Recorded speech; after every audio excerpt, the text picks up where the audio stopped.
But first, we got breaking news.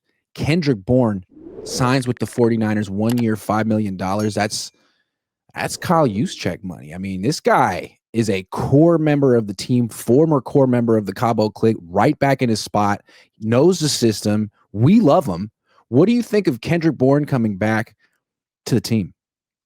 I think it was great, man. I miss, not miss. I liked Kendrick Bourne when he was here with the 49ers. When he left, I was a little down about it. I think Juwan goes up and gets the ball a little bit better, but he's a lot faster than Juwan. So I think it's a great addition to the 49ers. I was a little bummed when he left. I mean, he's not like Brandon Ayuk in his prime or anything like that, but I think he brings something that none of these other receivers have. I think he has a higher ceiling, even though I understand his statistics and when he's done in other places, but here with the 49ers, I think he has a pretty high ceiling, honestly. So I think it's a great pickup. And the funniest thing about it is he went back to his house and was like, should I play for the Dolphins or the Niners? Let's see how these games go this week. And then the Dolphins look so damn bad. He's like, yeah, let me go to the Niners. So yeah, it seems like Tyreek is trying to get off the Dolphins too. I think this is so clutch for the Niners. Like, he's not going to save their season, but in a sense he kind of could, because without him, they might just lose to New Orleans. I mean, not to be like overly dramatic here, but if all you have to throw to is Ricky Pearsall and Christian McCaffrey and Kyle Juszczyk, you could lose. The Niners only scored 17 points in this game. I mean, they're going to beat the Saints most likely, but now you have two wide receivers. He can play right away. He knows the system. He fits the system. Kyle trusts him. Purdy doesn't know him, but I feel like this is much better than throwing out Russell Gage or Marquez Valdez-Scantling, who were just running routes.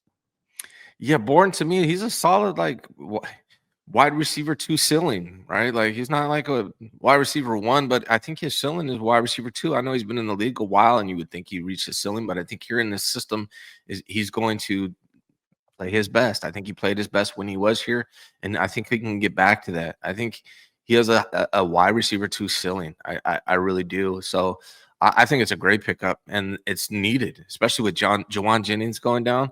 I think outside of Ricky Pearsall, out of all the wide receivers that are available, obviously there's some suspended and injured guys, but out of the ones available, he's the second best after Pearsall on the team immediately, in my opinion. Yeah, and I feel like he's a nice compliment to Ricky Pearsall. He doesn't need to be the number one because Ricky kind of might be that guy. I mean, he was pretty explosive last night. And I think, to me, this is it. We'll find out this afternoon about the MRIs. But Juwan Jennings hurt his shoulder. I feel bad for him, but at the same time, this is high-stakes poker, and it seems like he's made some bad moves. If he turned down an extension, if he turned down the extension that Colton McKivitz just got, bet on himself, playing time, man, it's football. And you can't just assume that you're going to play the whole season, especially when you miss training camp. So he has a shoulder injury, and Kendrick Bourne just signed for a good chunk of change. I wonder how long Juwan's going to be out.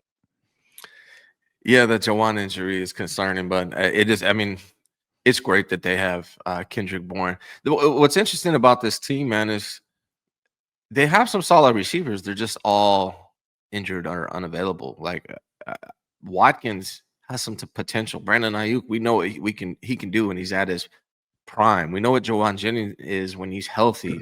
So if these guys can put it all together now with the addition of Kendrick Bourne, and they all come together healthy towards the end of the season, you could see a big improvement from the wide receiver position as the season progresses. Prize Picks will give you $50 when you play your first $5 lineup. Win or lose, you'll get $50 for playing. Use promo code COHN, COHN, and download the app now. You know who's like guaranteed to not see any playing time now that Kendrick Bourne's on the team? Jacob Cowing. Who else?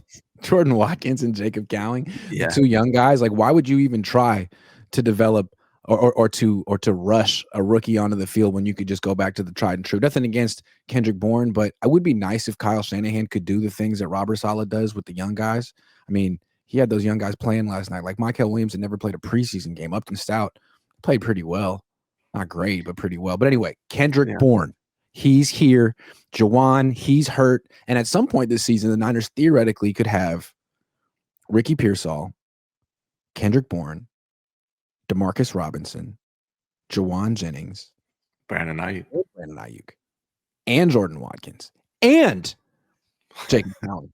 So watch out.